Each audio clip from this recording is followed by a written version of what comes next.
Let's talk first about Texas and Arizona State. I think this is my favorite game that we've seen so far in the playoffs. Yeah, we didn't. Now, I think you, I can't remember because we do a lot and we talk a lot and then, live regular lives too. But did you pick Arizona State to cover? I think I did. I can't remember. You go back and look. I think I picked Texas to win, but Arizona State to cover, but maybe that's wrong.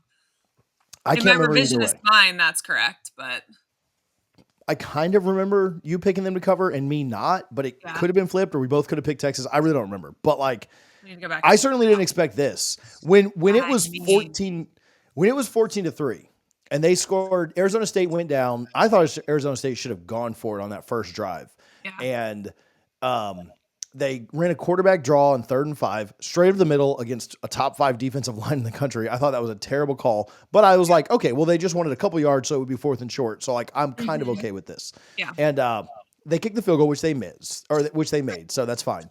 But then Texas scores like in 2 plays. And then on a punt return, it's 14-3. And I think everyone in America thought, It's over. all right, let's get on to the Rose Bowl, right? Yeah. Let's get on to the actual good game. And the game we thought would be terrible today and the game we thought would be really good certainly reversed roles. But after Texas got up, they certainly, I think we thought like, okay, well, Texas kind of played with their food last week with Clemson. They let them come back a little bit. Like this is about to be the Texas we're going to see.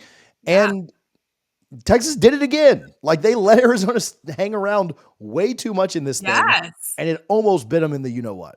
I mean, but can we talk about Cam Scatterbo? I cannot.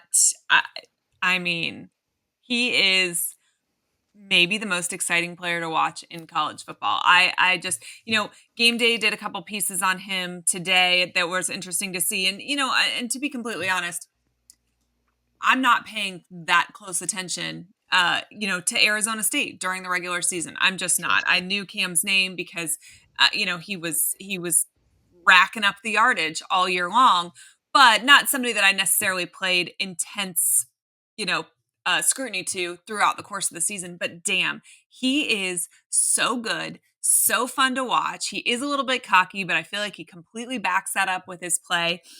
Texas was just struggling with him. It was a one-man show for the most part. And then, I mean, good God, the stats from the day are just absolutely insane. And how about when they had him throw, like, what was it? It was like a 43-yard pass, something absurd, and they score on it. He was so fun to watch. Yeah, he had the biggest pass of the game. He had the biggest rush of the game. He had the biggest They reception of the needed to game. trot him out there at field goal kicker. Yeah. That probably would have been more successful for Or him. defensive back or something, right? Like he was, he could have been Travis Hunter on the other side. But no, he was, I mean, he won the MVP. For them. He won the MVP in a losing effort. Yeah. To me, that's really impressive. Like we just don't see that much in sports. Yeah. At one Super Bowls. Super Bowl. I'm sorry.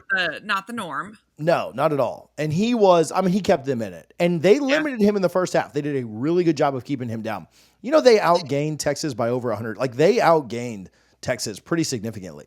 They outgained them by about 130 yards. It was 150 before overtime started. Yeah. And then Texas obviously had 50 yards in overtime because they scored twice. And then, ASU only had like 30, so it got a little bit closer, but they were outgaining. It's hard to say they played better than Texas did, but it was close. Lost, right? If they could have finished a little bit better, they had a field goal blocked. They got stopped on 4th down 3 times. Into account there, Arizona State played above their, pay grade, so to speak, and Texas below it. But Cam's stats alone, I retweeted this today: 30 carries, 143 rushing yards, 2 rushing touchdowns, 8 receptions for 99 receiving yards. Couldn't figure out a way to get him that last yard. 1-for-1 passing. It was a 42-yard pass and a TD. And I think he scored at least one 2-point conversion too.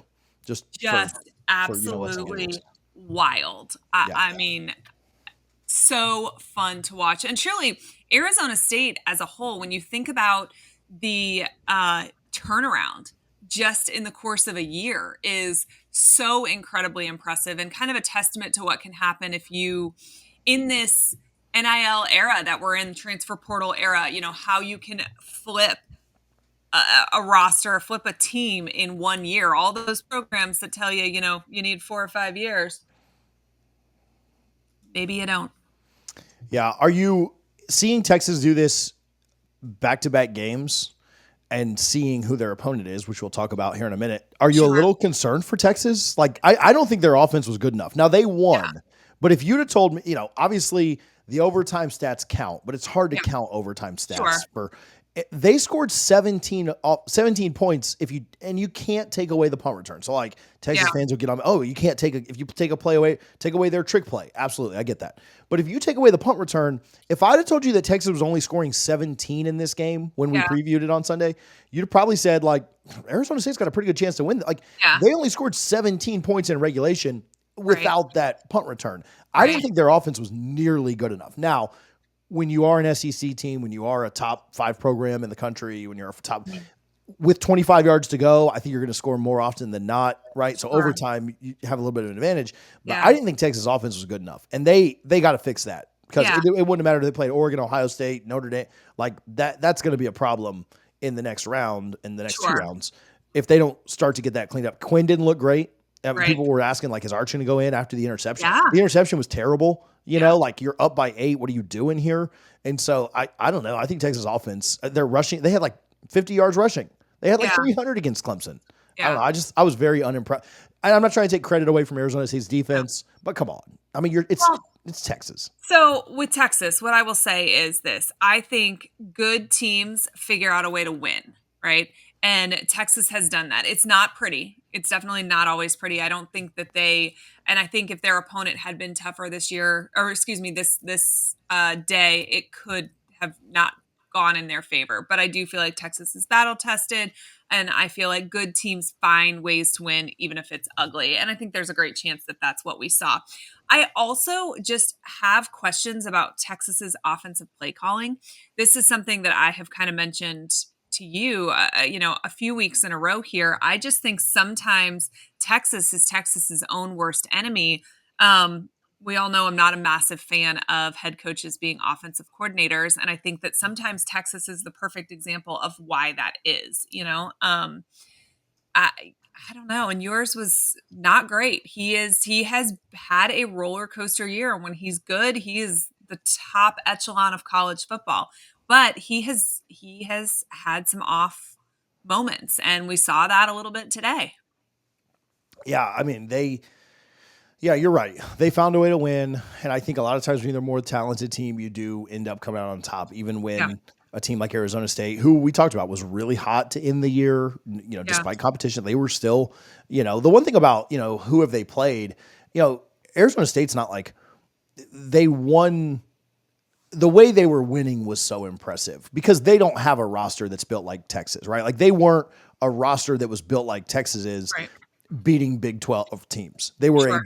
an above average, a good Big 12 team Sure. that was beating the crap out of Big 12 teams, right? Like Yeah. winning on the road against ranked teams and things like that. And so, yeah, there is a schedule argument that can be had. But when you look at, that same, I don't want to call it lower level, but that same like step down that you're looking at their schedule exists on Arizona State's roster. And so Mhm. I think that, Right, which makes what they did today actually even more impressive. oh, absolutely. Yeah, there's no way this should have been an overtime game. And shoot, in overtime, man, you talk about play calling.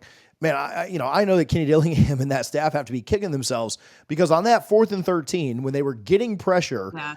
against Texas's front and they were making Quinn uncomfortable and they were stopping them for losses and it's 4th and 13, man, I don't know, man. Like I thought for all the crap we'll give Quinn, Yeah. he checked out of whatever they were going to run on 4th and 13 and he called a max protect and he called a go route. And he said, look, there are 0 safeties back there. I'm going to take a shot at the end zone.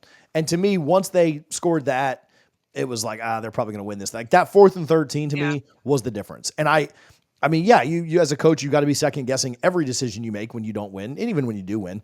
But I think that if they had that to do over, I thought their defense was playing well enough, and you'd held them to 17 regulation points, right? Yeah. I think at that point, you gotta trust what's gotten you there. And they bring in the all out, bring in the cover 0, all out blitz, no safeties deep.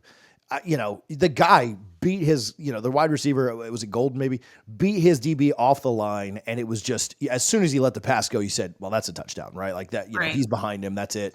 And I just Right. wonder if they had that to do over again, if they would have said, yeah, that's not what we're gonna we're gonna just play, because it had worked like 3 straight plays and then the entire rest of the game outside of like that first drive. So I don't know. I thought that sucked. Like they were so close, and everybody just maybe you're an SEC fan, you wanted to see the SEC do whatever. I don't know. In the heat of that moment, like I don't know how you don't cheer for the underdog in that moment. Like how Yeah. you don't like say, all right, I want to see David beat Goliath. Like this is really cool. And so once it went to the double overtime, obviously they score on the first play. It's kind of over, but. Yeah, the game was phenomenal, and nobody expected it to be that good. Especially once it got to 14-3, you're like, "This crap's over." Right. That's when we started taking down Christmas decorations. Like, I got some time now, so Now you can relax. I do want to read a super chat that we just got from Christian. Gator Nation, we salute you, Allie, but don't let TJ here and all of this college football playoff talk distract you from the fact that Mike Norvell turned into a Kardashian over us planting our flag at Ron Zook Field. It's all love, TJ, though. Great new channel. We appreciate you, Christian. And listen, I will never let Norvell forget that he whined like a little girl after the flag. next time you Don't next time you worry. see him, next time you Next talk time to I him, see him, I'll you make won't let sure I him point it you out. won't let him forget.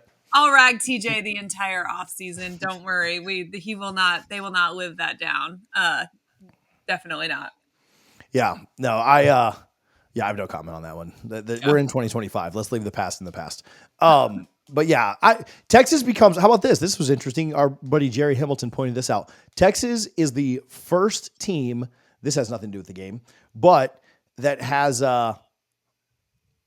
won all 6 New Year's Six bowl games. It's pretty I saw cool. that. That is pretty interesting. I Yeah. definitely nice little factoid. So when Jeopardy is asking in a few years, you'll know the answer because No, you watch this show. So there you go. it was all that. Hey guys, we appreciate you so much tuning into a peek inside SEC football. If you enjoyed the content, do me a favor and hit that subscribe button so that you don't miss any new content heading your way. We are live every Sunday evening and we would love to have you join us.